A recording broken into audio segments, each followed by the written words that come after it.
Eh bien, salut. Bah, donc après le mirage en fait des œufs, alors on a la gavelle d'air qui est mort. Donc je sais pas si on va le voir là, mais comment je peux faire? Voilà, il est jaune, enfin il est blanc. Enfin ils sont tous blancs. De toute façon, je suis pas un arnaqueur. Donc voilà. Ensuite, la gavelle d'air, pareil, il est blanc. Donc ah oui, je vais donner les dates aussi. Donc la gavelle d'air 3005 blanc. La cavelle d'air 1,06 blanc.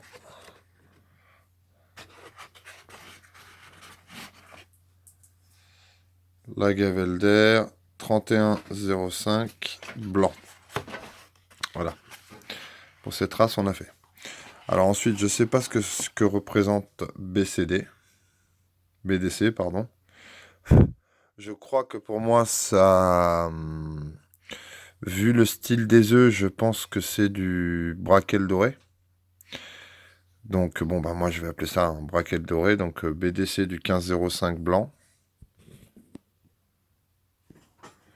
Voilà.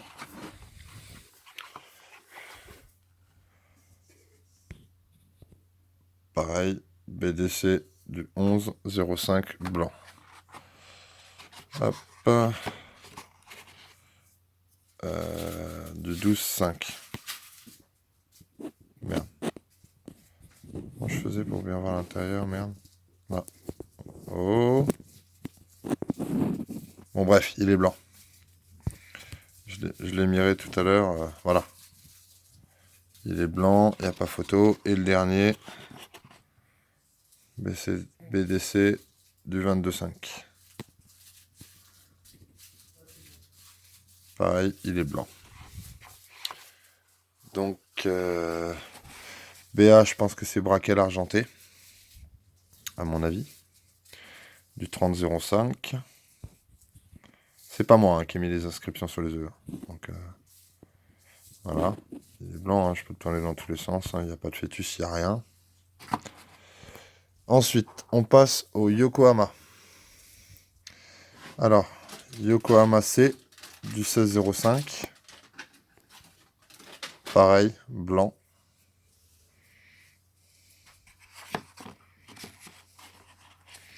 On va le mettre comme ça. Donc, Yokohama C du 15,05, c'est le même parquet. Blanc. Je pense, voilà. Ça, c'est quoi? Ça, c'est un parquet de Yoko simple. 29,05. Blanc. Voilà. Alors, Yoko. Donc, Yoko V2. Donc, ça doit être un autre parc, je pense, celui-ci. Pareil. Hein.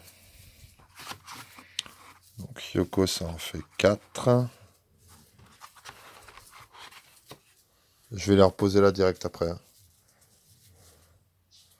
Donc, Yoko V2 du 1,05 blanc. Hop. Donc, Yoko du 17 juin. Blanc.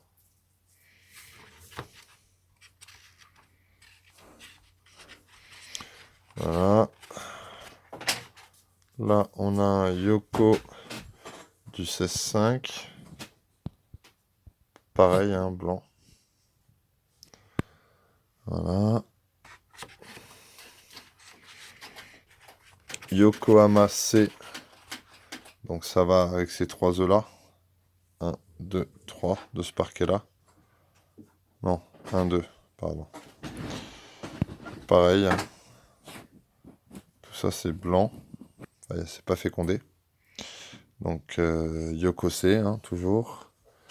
Voilà. Donc ça c'est fait, ça c'est fait. Il reste celui-là, je crois que je l'ai pas fait. Yokove, voilà. Pas d'œuf, enfin pas d'embryon. Et les deux derniers, Warwick, du 1er juin.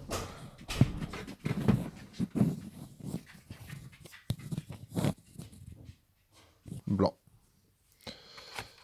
Et pour finir, bah alors je sais pas si c'est Yoko ou Warwick. Bref, quoi qu'il en soit, du 14,05 je crois. Voilà. Il est blanc. Donc bah écoute, je garde les œufs dans des boîtes comme ça et si l'éleveur éventuellement veut me demander de le voir, et ben, parce que ça m'est déjà arrivé, et ben, j'éclaterai les œufs en vidéo pour qu'il en soit sûr que ce soit pas du mensonge ou voilà quoi. Donc ah mince, je les ai pas comptés du coup. 1, 2, 3, 4, 5, 6, 7, 8, 9, 10, 11. 11. Et en bas, il y en a combien? 12, 13, 14, 15, 16, 17, 18, 19, 20. Voilà. Donc ça fait 20 œufs, 20 œufs de perdus. Ouais, c'est vrai que effectivement, quand on voit à 2 euros certains œufs, 1,50 € certains autres, bah c'est vrai que techniquement ça commence déjà à faire un bon budget. Donc ouais, en gros, il y a 30 ou entre 30 et 35 euros de perte d'œufs. En gros. Voilà, voilà les gens. Bah écoutez, hein, malheureusement c'est la vie, hein, comme j'ai toujours dit, voilà, hein, dans le domaine de la volaille. On peut pas certifier à 100% quand on commande des œufs que les œufs soient fécondés. D'ailleurs, je tenais aussi à faire part d'un petit détail qui est une. Enfin, ce sont des. Je vais essayer de vous faire court, hein. Je pose le téléphone sur mon bureau. Euh, pour moi, il y a deux arnaques fréquentes dans le domaine avicole. Alors, il faut savoir que pour ceux qui commandent des œufs sur Internet, les deux arnaques sont les suivantes. Excusez-moi, j'ouvre une canette de coca. Donc, l'arnaque la première, c'est quoi? Bah écoutez, après tout, ils sont morts de toute façon, donc je peux vous montrer sur un de cet éleveur-là, c'est pas grave. Donc je prends LAV du 3105 pour... enfin, la cavelle d'air du 3105 pour tester. Donc l'éleveur, ça se passe comme ça. Il a son œuf, bon, il est content, hein, il se dit, oh putain, 2 euros qui vont tomber. D'accord? Vous vous dites, ah, je reçois ça, c'est cool, je vais pouvoir le mettre en couveuse, je vais avoir un poussin. Eh ben non. Eh ben non. Parce que l'éleveur, il fait ça.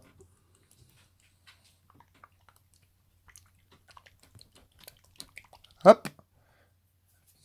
Il recommence, hein, peut-être, je sais pas, bon, je vais pas le faire parce que il manquerait plus que j'éclate l'œuf sur mon clavier. Bon, j'avoue qu'il est déjà bien crade, hein, on va pas en rajouter, hein. Mais bon, c'est ça les claviers des fumeurs. Bref. Donc oui, donc l'éleveur, il le secoue comme ça. Tous les œufs qu'il vous envoie, il les secoue au maximum en fait pour mélanger le jaune et le blanc. Bon, attention, hein, j'ai jamais dit que c'était cet éleveur, que c'est ce qu'avait fait cet éleveur-là, hein. Parce que cet éleveur-là, en l'occurrence, on parle peut-être entre 50 et 60 œufs. Soit 50 et 60 œufs, dont des œufs qui avaient plus de 10 jours. Donc honnêtement, on a un bon taux de réussite en règle générale, j'ai envie de vous dire. Donc la première des choses, c'est ça. Donc c'est soit ils ont un coq et des poules, ils veulent pas vous les vendre, et dans ces circonstances-là, ils secouent l'œuf, le jaune et le blanc se mélangent à l'intérieur, et en couveuse, il a aucune chance de sortie. Il est condamné d'office avant même de partir de chez son éleveur. Ou alors la deuxième solution qu'on vous fait, c'est très simple, hein. On vous prend des œufs. Par exemple, je vous dis une bêtise, si c'est la race de Brahma, on va prendre des œufs de Brahma, et manque de bol, bah, il y aura pas de coq avec. Donc, ils mettent pas de coque. Donc, du coup, vous recevez des œufs non fécondés. C'est exactement ce qui s'est passé en Belgique, en fait.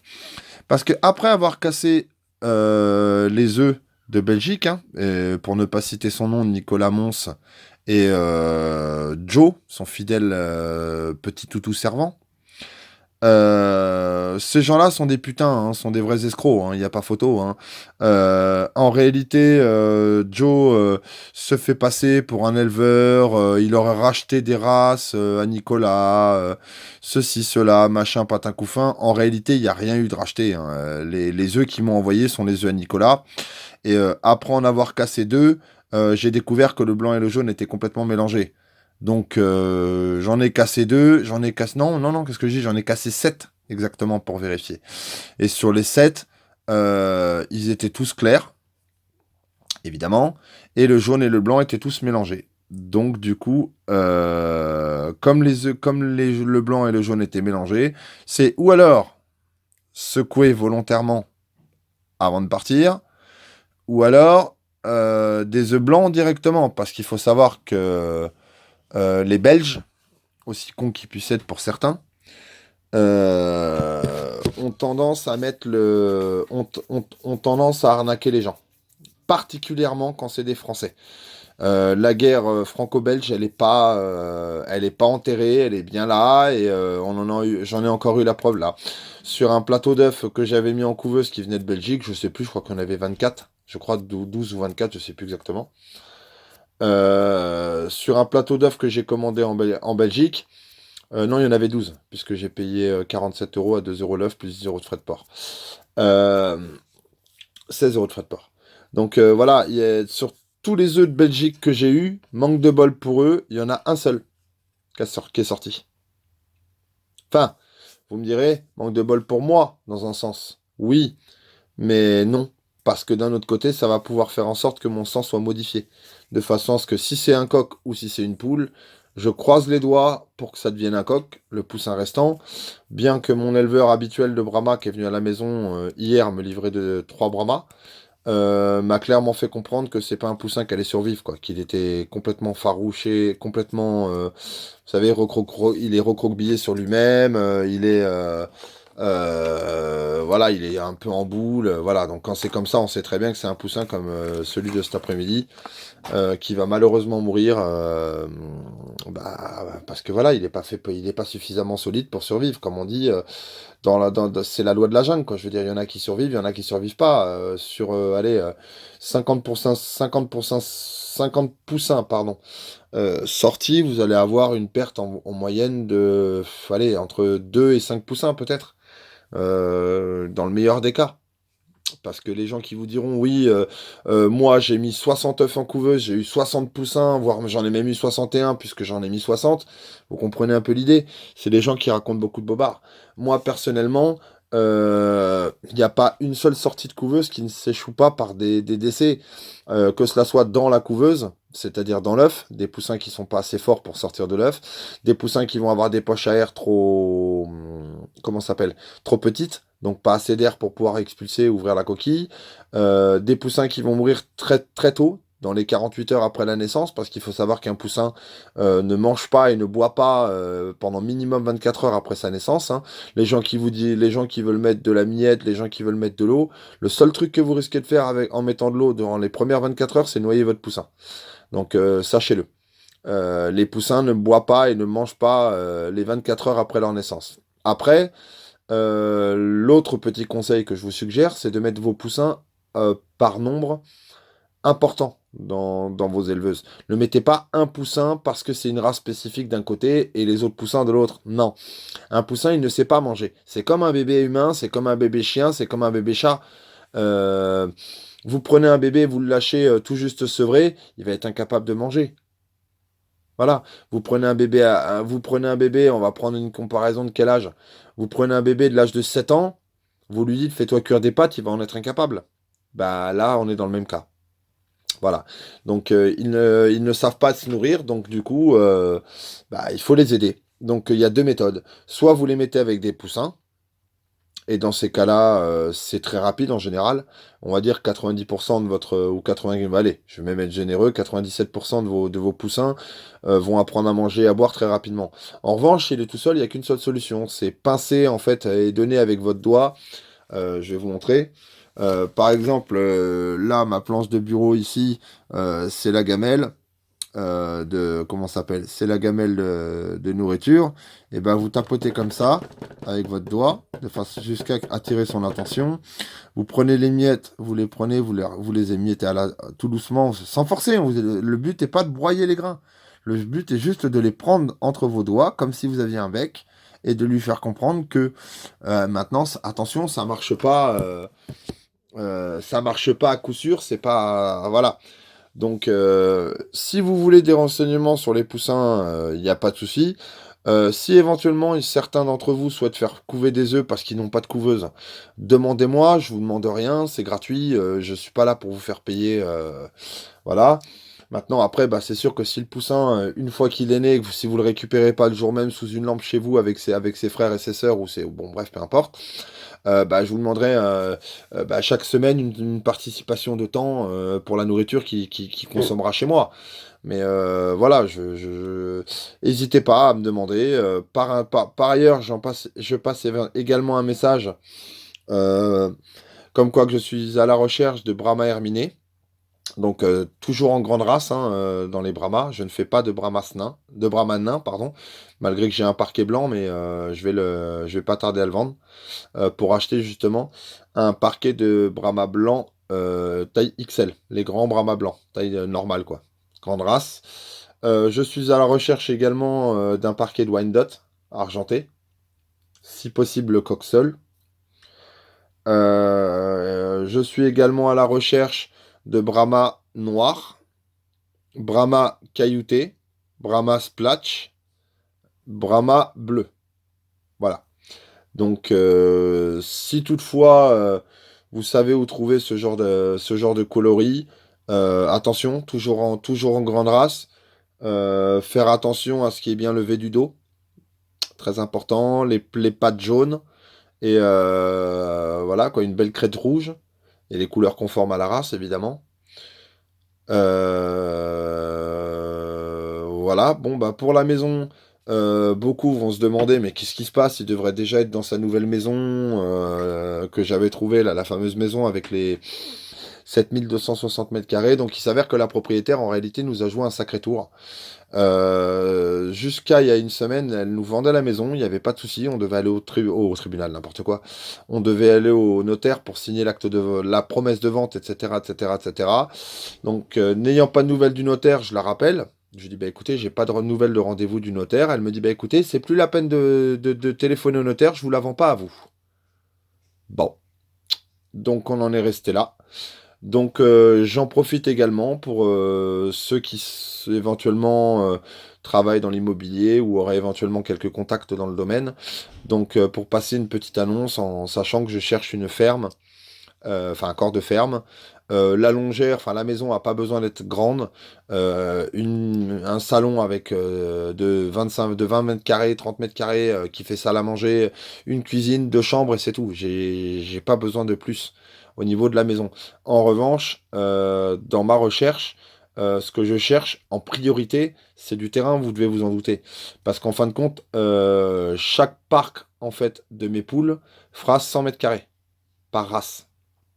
Donc, en sachant qu'il y aura minimum entre 35 et 40 parcs, je vous laisse faire le calcul. Il faut un terrain de minimum entre 4000 et 5000 mètres carrés.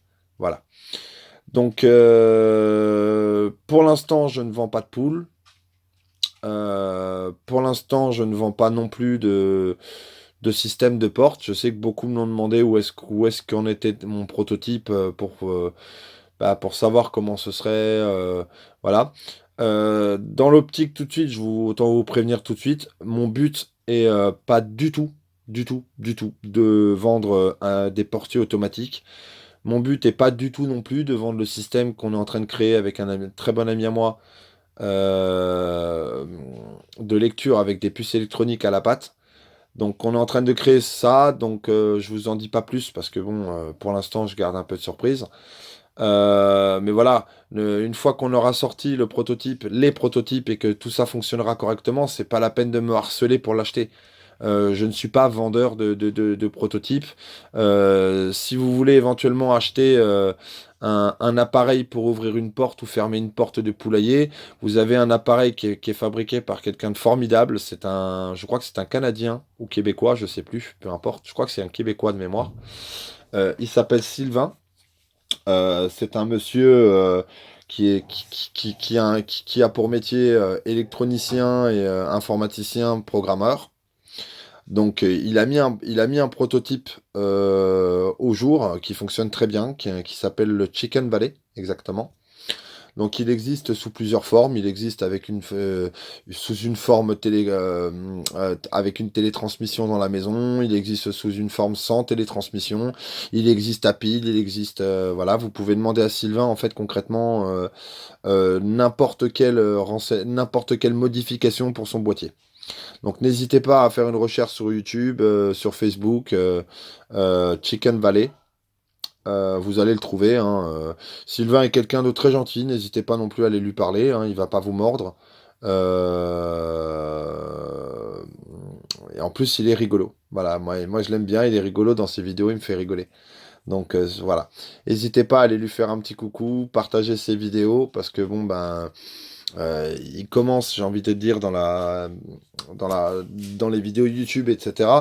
Donc, n'hésitez pas à faire tourner ces vidéos parce que bon, bah, c'est en faisant tourner des vidéos comme ça qu'on a des idées comme moi j'ai eu. C'est grâce à sa vidéo à lui que j'ai en fait, enfin pas à la sienne précisément, mais c'est grâce à des vidéos un peu dans le même style où j'ai découvert que bah, ce genre de boîtier en fin de compte était fabricable. Alors qu'avant, moi je pensais qu'on pouvait tout simplement aller sur Internet, se prendre une douille de 200 balles et puis on repart et terminer quoi. Or là, non. J'ai découvert qu'on pouvait diminuer les coûts avec les matériaux, donc l'Arduino notamment. Je vous en dis pas plus, toujours pareil, hein. Je pense que je vous en ai dit suffisamment sur mon Facebook et j'essaye de publier un peu chaque nouveau équipement que je trouve pour équiper ce fameux boîtier. Au niveau du boîtier, autant le dire tout de suite, hein, qu'il n'y ait pas de malentendu, ça n'est pas moi qui crée le code. Moi, je ne crée pas le code, je ne crée pas la carte PCB, je ne crée pas les schémas de cartes. Pour ça, c'est un jeune dont je cite pas le nom parce que je n'ai pas son accord pour le faire. Donc, je resterai, on va dire, entre guillemets, respectable parce c'est quelqu'un de très respectable. Donc, je vais pas lui manquer de respect en donnant son nom au public. Mais voilà, c'est un jeune qui sort d'un BTS d'électronique, concrètement, électronique et programmation. Il va intégrer l'année prochaine, normalement, si tout se passe bien, une école d'ingénieur. Donc voilà. Pour lui, c'est quelque chose de très facile, enfin, de très facile, on va dire entre guillemets de courant.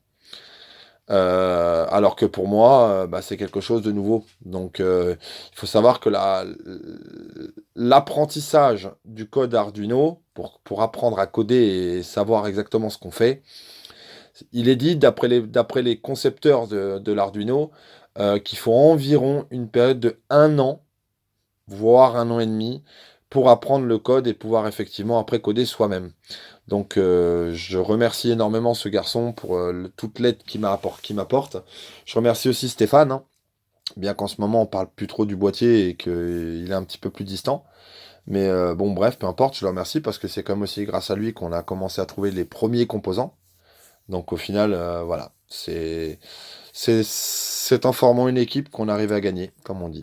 Et c'est le principal pour moi, c'est que pour moi, je m'attribue pas la fabrication de ces boîtiers.